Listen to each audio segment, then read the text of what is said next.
Edificações. Ilustração colorida de 3 pessoas. Um homem e uma mulher à esquerda da imagem estão de pé, em segundo plano, e um homem em cadeira de rodas à direita, em primeiro plano. A dupla à esquerda usa capacete e coletes de trabalho da construção civil. Ele segura uma prancheta e ela aponta para algo acima. O homem em primeiro plano na cadeira de rodas usa capacete, camisa, gravata e fala ao celular enquanto segura uma grande folha de papel que parece ser um projeto. A garantia de acessibilidade às edificações, tal como determinam as prescrições normativas e leis municipais, depende da eliminação completa de barreiras arquitetônicas.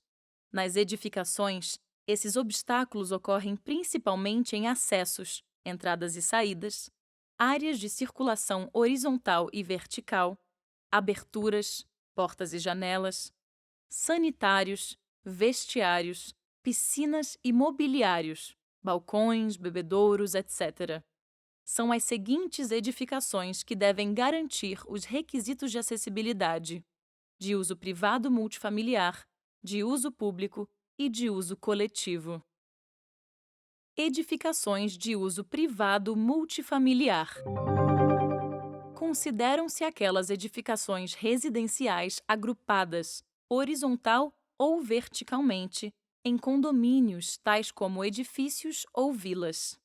Nesses casos, é necessário que todas as áreas de uso comum sejam acessíveis nos critérios e parâmetros das normas técnicas de acessibilidade. Projetos protocolados a partir de 27 de janeiro de 2020 devem prever unidades autônomas, atendendo ao Decreto Federal número 9.451, de 2018, de 26 de julho de 2018, que regulamentou o artigo 58 da Lei nº 13.146, de 6 de julho de 2015, LBI. Esse decreto, em seu artigo 3º, determina que os empreendimentos de edificação de uso privado multifamiliar serão projetados com unidades adaptáveis com condições de adaptação dos ambientes para as características de unidade internamente acessível. As especificações técnicas das condições de acessibilidade estão estabelecidas em seus anexos 1 e 2. As unidades autônomas com mais de um pavimento deverão prever espaço para a instalação de equipamento de transposição vertical para acesso a todos os pavimentos da mesma unidade autônoma. As edificações multifamiliares que fizerem parte de programas habitacionais públicos ou subsidiados com recursos públicos não estão inclusas nesse decreto e devem atender ao artigo 32 da Lei nº 13.146, de 2015, e demais legislações vigentes sobre a matéria. Edificações de uso público. Entendida como aquela administrada por órgão ou entidade da administração pública direta, indireta ou por empresa prestadora de serviço público e destinada ao público em geral. Nesses casos, é necessário atendimento na forma prevista em normas técnicas de acessibilidade. Edificações de uso coletivo. Entendida como aquela destinada à atividade não residencial. Nesses casos, é necessário atendimento na forma prevista em normas técnicas de acessibilidade. Certificado de acessibilidade. O certificado de acessibilidade está previsto na Lei Municipal 16.642, de 9 de maio de 2017, Código de Obras e Edificações, COE, e em seu Decreto Municipal Regulamentador, número 57.776, de 7 de julho de 2017.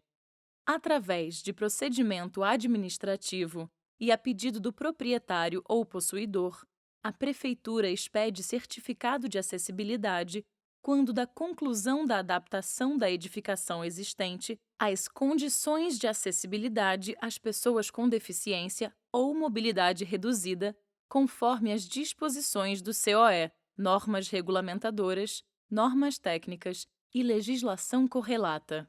A Portaria número 221, SMUL-G, 2017, contém disposições, documentações, declarações e modelos necessários para a obtenção do certificado de acessibilidade junto à Secretaria de Licenciamento, SEL, ou pelas subprefeituras. Dica: baixe o COE ilustrado em PDF no sítio da Prefeitura.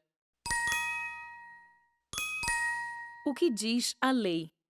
O Código de Obras e Edificações, Lei 16.642, de 9 de maio de 2017, abre aspas, artigo 40. Devem ser adaptadas as condições de acessibilidade às edificações existentes destinadas ao uso 1. Público, entendida como aquela administrada por órgão ou entidade da administração pública direta e indireta, ou por empresa prestadora de serviço público e destinada ao público em geral. 2. Coletivo, entendida como aquela destinada à atividade não residencial. 3.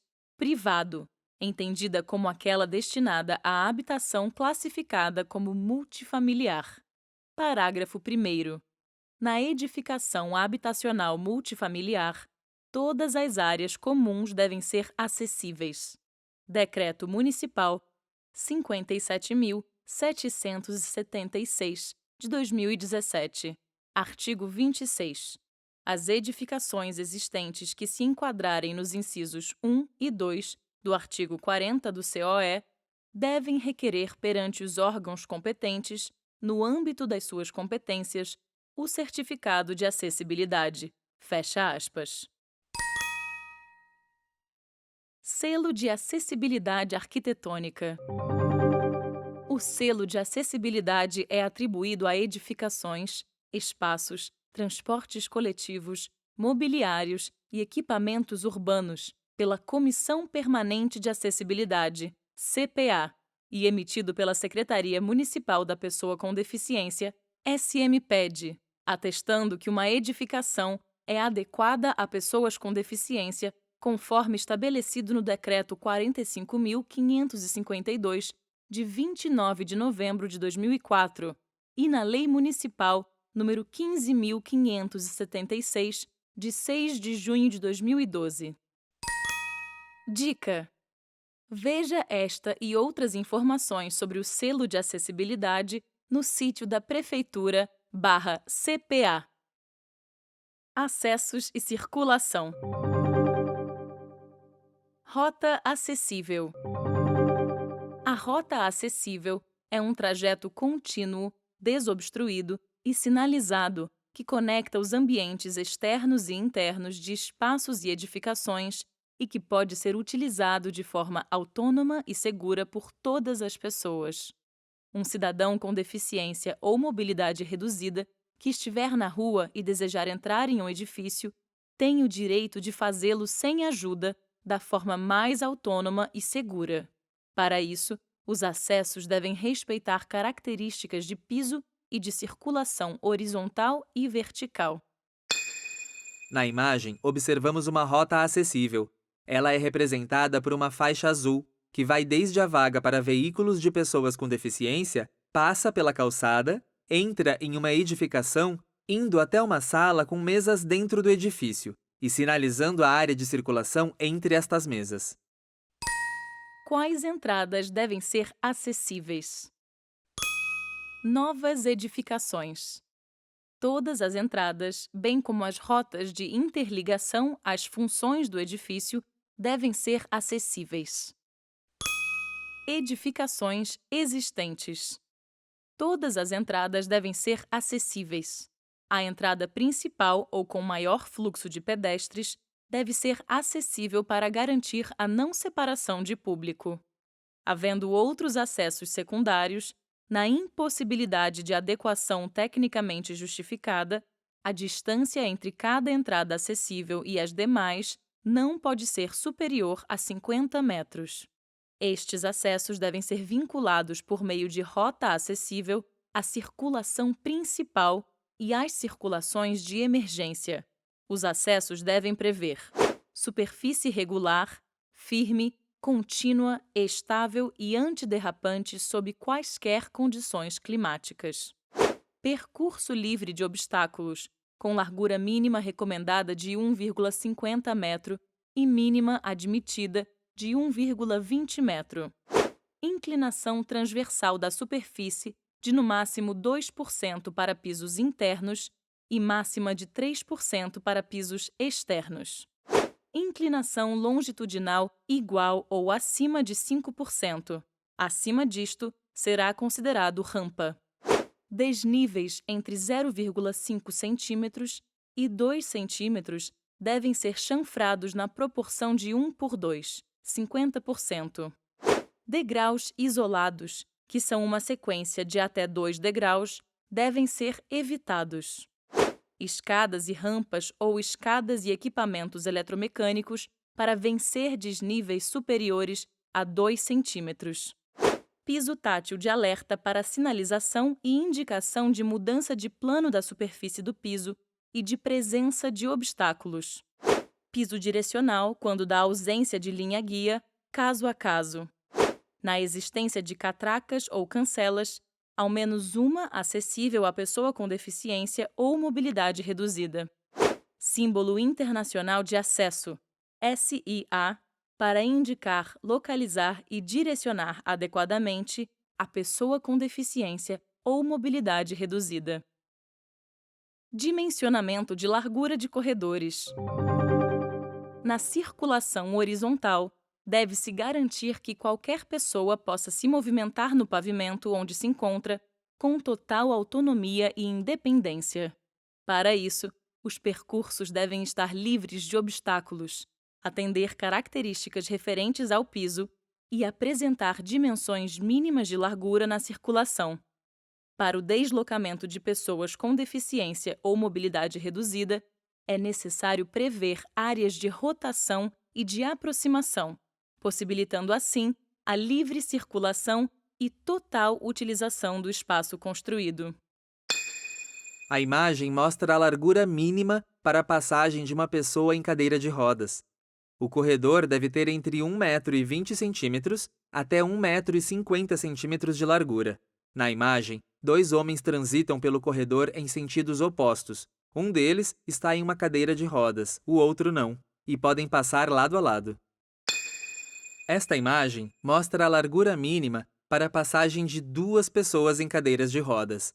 O corredor deve ter de 1,50 m a 1,80 m de largura. Na imagem, 2 homens em cadeiras de rodas transitam pelo corredor em sentidos opostos e passam lado a lado. A imagem mostra um corredor com 2 pessoas se comunicando em libras. A largura do corredor é importante para que eles caminhem lado a lado, um de frente para o outro. A circulação interna das edificações deve atender à tabela a seguir. A tabela mostra que um corredor comum de até 4 metros de extensão deve ter largura mínima de 90 centímetros. Se tiver extensão de até 10 metros, a largura mínima será de 1,20 m. E se a extensão for superior a 10 metros, a largura mínima admitida será de 1,50 m. Em corredores públicos com qualquer extensão, a largura mínima admitida será de 1,50 m.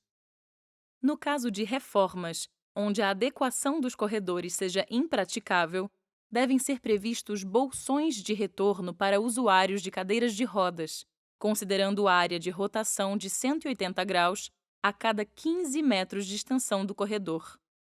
Quando houver obstáculos isolados com extensão máxima de 0,40 metro, admite-se a largura de 0,80 metro. A imagem mostra um corredor com 2 obstáculos laterais isolados com extensão máxima de 40 centímetros em cada lado da cadeira de rodas. Neste caso, a largura do corredor deve ser de, no mínimo, 80 centímetros. Dica: quando o obstáculo isolado apresentar extensão maior que 0,40 metro, a largura mínima deve ser 0,90 metro, largura mínima de corredor. Pisos. Os pisos devem atender às seguintes características: possuir superfície regular, firme, contínua, antiderrapante, sob quaisquer condições climáticas e livre de barreiras ou obstáculos. Ter inclinação transversal da superfície de no máximo 2% para pisos internos e máxima de 3% para pisos externos. Em rotas acessíveis, as grelhas e juntas de dilatação devem estar fora do fluxo principal de circulação. Quando não for possível tecnicamente, os vãos devem ter dimensão máxima de 15 milímetros, devem ser instalados perpendicularmente ao fluxo principal ou ter vãos de formato quadriculado/circular, quando houver fluxos em mais de um sentido de circulação. A imagem mostra uma pessoa em cadeira de rodas transitando por uma rota acessível, onde há grelhas e juntas de dilatação transversais. Os vãos destes obstáculos não têm mais de 15 milímetros de largura. Os carpetes ou as forrações devem estar firmemente fixados no piso para evitar dobras ou saliências. Os capachos devem estar embutidos, nivelados com o piso ou, pelo menos, não ultrapassando 0,5 centímetro de desnível. A imagem mostra o detalhe de uma cadeira de rodas avançando sobre um capacho embutido no piso. Dicas: locais sem nenhum desnível e pisos sem espaçamentos entre si são muito mais agradáveis e seguros ao deslocamento para todos. Carpetes e capachos espessos dificultam a movimentação de pessoas com deficiência ou com mobilidade reduzida. Assim, sempre que possível, deve-se evitá-los.